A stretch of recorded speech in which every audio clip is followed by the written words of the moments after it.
YouTube? What up? It's your boy X, and we here with another reaction video. What's up, guys? I missed y'all. I know y'all missed me. Today we're gonna be reacting to Young Don the Sauce Guy. I really like Young Don the Sauce Guy. I ain't gonna lie to you. His stories is just funny and they're so accurate, and you can relate to him most of the time. He is one of my favorite YouTubers and all that. We're gonna react to his new one, The Night My Heart Stopped Beating.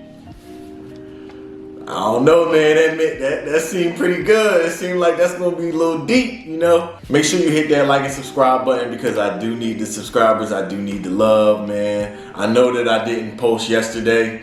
I'm sorry for that. Just took a break off, you know? Sometimes you just need a break off, you know? Let's get to this video, man. Maybe 5 minutes and now I'm in a different hospital bed and I'm surrounded by like 7 doctors. The main doctor comes up beside me and he starts to break it down. So Mr. Hines, as you now know, we've diagnosed you with... Yo, his foreshadowing, his stuff in the front is Hey, hot. listen, it's over. Do you get that? We're not going back. What, do you think we're gonna go back to how it was before it hit? Nah, guys, online school? You better get used to that. Oh, what's that you say? You don't like wearing masks at the grocery store? Oh, you talking about the pandemic?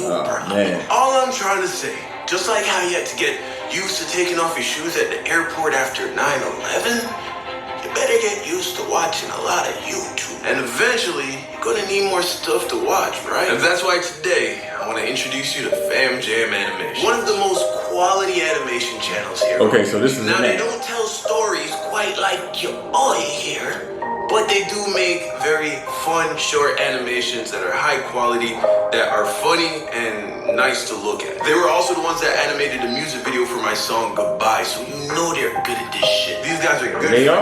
It's fire. I told them that I could get them some subscribers. So here, don't make me look dumb in front of my friends, okay?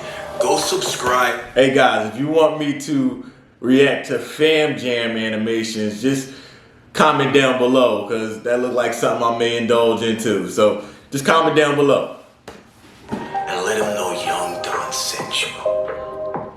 So about 4 years ago, I almost died. Like for real. No clickbait, no classic YouTuber exaggeration. Okay. About 4 years ago, my heart stopped in the emergency room of a California hospital and I almost died. So let's just jump right in. Shall we? Animations are perfect. So you remember Bianca, right? From the This Girl Was Trouble and I Wasn't Ready to Be a Dad videos? I think I remember that video. What happened during that little fiasco? So you might want to go watch those videos if you want to get the full context. So one night, I snuck Bianca into my room, as I had done a few times, so that we could Sneaking a girl in your room, man. You feel me? And love that. I was in my bag that night. Okay, so I'm in the kitchen chefing like a young Gordon Ramsay, and then we come to the end of round 1. So now it's halftime, right? Which means it's time to get some refreshments, right? Gotta restore the electrolytes, gotta get some fruit snacks in me, get some water, replenish, refuel, recharge.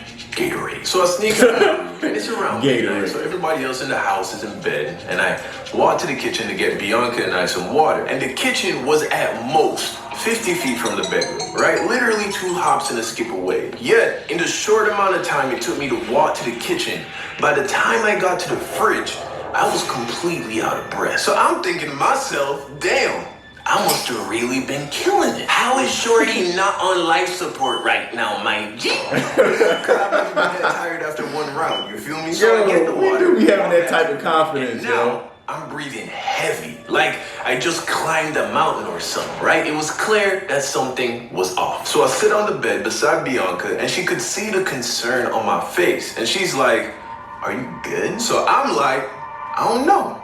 I feel out of breath and my chest feels weird. So I take a deep breath, I place my hand above my heart and I listen. And I'm no doctor, but my gut was telling me that something wasn't right. So I turned to Bianca, who had just been sitting there in silence, and I asked her to listen to my heart and see if it sounded weird, thinking that maybe I'm tripping. She puts her head up against my chest and listens intently.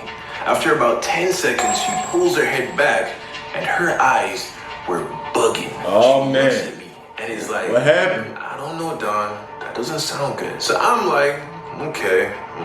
Guess I'll just sleep it off. Hope 1 round's good for tonight, yeah? Cause I didn't think shit was that serious. Bianca, on the other hand, didn't agree. She thought I should go wake up Quinn's mom. She's like, I'm gonna go to my room so we don't get caught. As soon as I'm there, go and wake Quinn's mom. So she leaves my room, I hear the door close, and then just to be safe, I was like, all right, can't hurt. Now, if you're new to the channel, you really should watch these videos if you want an in-depth backstory of who all these people are. But in summary, Quinn was one of my best friends while I was in college. His mom had an extra room available because his little sister went to college in Boston. So she rented it to me pretty much for free. I remember this story. I lived there for almost 3 years. Bianca was a friend of their family, and she moved in for a few months before taking off to the military. And while she was there, we took a liking to each other. Last thing you should know, Quinn's mom, who I fondly called Mama Bear because of how protective she is over her kids. I mean, while I was living there, she was a gun-owning single mother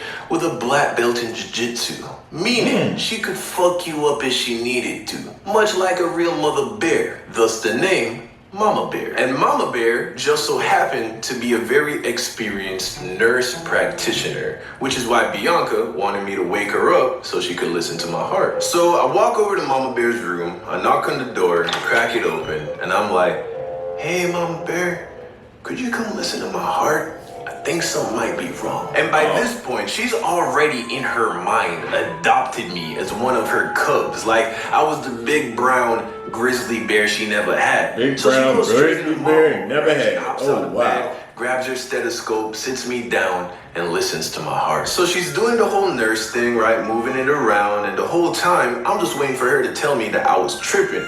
After about maybe 20, 30 seconds, she looks at me with love and concern, and very calmly says to me, okay, so honey, I don't want you to panic, but we have to take you to the emergency room, okay? So, of course, I instantly start to panic because of why the fuck do we need to go to the emergency room? I'd have been scared too. What's wrong with me? Also, hate hospitals, right? I mean, it's a terrible place. You go because of disease. If you leave in debt. And if you don't, it's because you died. So I'm like, are you sure it's that bad? She's like, don't worry, everything's gonna be okay.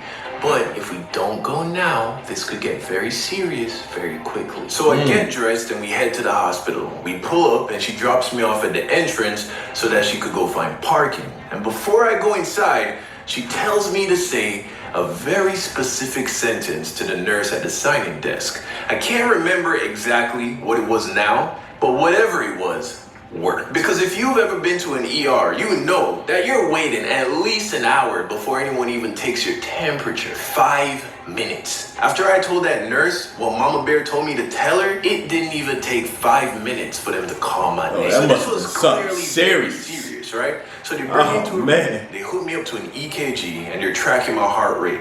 And up until this point, no one has told me what's going on. Not even Mama Bear, right? I just know something's wrong with my heart. I really hate ads, man. Ads really kill YouTube, man. But, you know, gotta get paid somehow. So Mama Bear walks into the room, and I see her look at the EKG monitor. At which point, her face just gets like, serious. I look at the nurse that's attending to me, and she's looking serious too. So I'm like, hey, what's going on? The nurse I'm guessing this is a heart murmur. Everything's gonna be okay. I think this is a heart murmur. Doctors will be with you shortly. I'm like, doctors? As in like, plural? Why we need more than one? I just got one heart, right? That's like one heart, one doctor. Like, what's going on? The nurse leaves and he is scared, yo. Stressing, turns to me and is like, okay, so it looks like you have AFib, which is what I suspected. AFib. So I'm like, what's AFib? AFib, or atrial fibrillation, is an irregular and often rapid heart rate that occurs when the two upper chambers of your heart experiences chaotic electrical signals. Much like a good hip-hop trap beat, a healthy heart rate is consistent and rhythmic. Kind of like the beat I'm playing right now. That's nice, right? It's good rhythm. A heart with AFib, on the other hand, is better represented by a beat that sounds like this.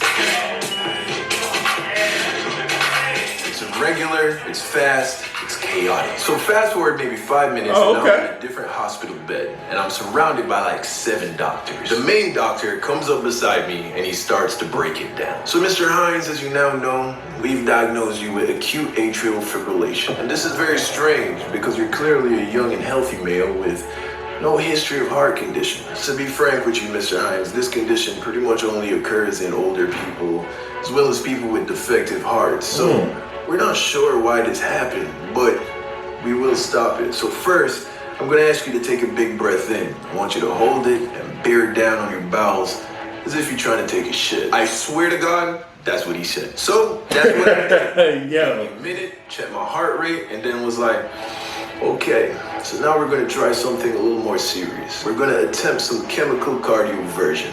I'm gonna inject you with this medicine and that will hopefully take you out of the AFib. I say okay, he sticks me with the needle, wait a couple more minutes, he checks my heart rate, no dice. So now he's like, well, Mr. Hines, unfortunately it's come to our last option. We're gonna have to attempt electrical cardioversion. So I'm like, what's that? He then says, we're gonna attempt to shock your heart back in rhythm. We use a machine to generate a low voltage, which will briefly stop your heart and restart it. Snap. Think of it like That'd be terrifying. on your computer when it starts to lag. So I'm like, you mean like the clear thing? He's like, yeah, the clear thing. So now I'm scared, right? So I'm like, Doc, come on, man. Yo, I'll be There's no scared other too, options. man. He's like, yeah, but we did them already. Remember? So I'm like, oh. Well, what if we just don't do it then? Well, seeing that your heart rate hasn't dropped under 100 BPM since you've been here, and this has been persistent for what now? About an hour, with no signs of slowing down. Also taking into account that previous attempts of cardioversion failed, my best estimation is that a blood clot will eventually form in one of the upper chambers of your heart, which will eventually escape and make its way to your brain, at which point you will suffer a stroke. Best case scenario, you will have partial paralysis of your body and face. Worst case scenario is death. So what would you like to do? So how exactly he does this shit? What part goes on my chest? Yo, shot me, nigga, shot me. They put me up to the machine and then they hit me with some anesthesia. They told me I wasn't gonna feel anything and that I should count to 10. So I start counting and by the time I get to 8, I was waking up to a very happy mama bear. I turned to her and I'm like, so are they gonna do it? And she's like, oh honey, they already did it. I'm like, no way. She's like, yo, and He high as a kite. that night and it hasn't happened ever since. Doctors don't think it will ever happen again. A freak incident is what they call it. Wanna know what I call it? A1 box. Shit was so A1 good, box. I almost put me in the box, nigga. God damn. Yo, hold up. This man was about to die. And his heart was irregular. He didn't blame it on anything else but sex. Huh? You know what? We are this generation, bro, is just different. Well, that was the end of the video. That was the end of the video. I could tell because he was about to start playing the music and everything like that. Are you serious? Listen, man, that story was deep, man. I definitely give that a 9 out of 10 because that was a deep story, man. I was into it. I forgot that I was recording for a second. I know somebody that has a heart murmur that goes through stuff like that, but not as big as that, like AFib. I never heard of AFib until today. He blames it on the box. Thank you guys for watching, man. I know this is a longer video. Make sure you hit that like and subscribe button, and you know we'll see you guys in the next video. Deuces. This couldn't happen again. This is that one.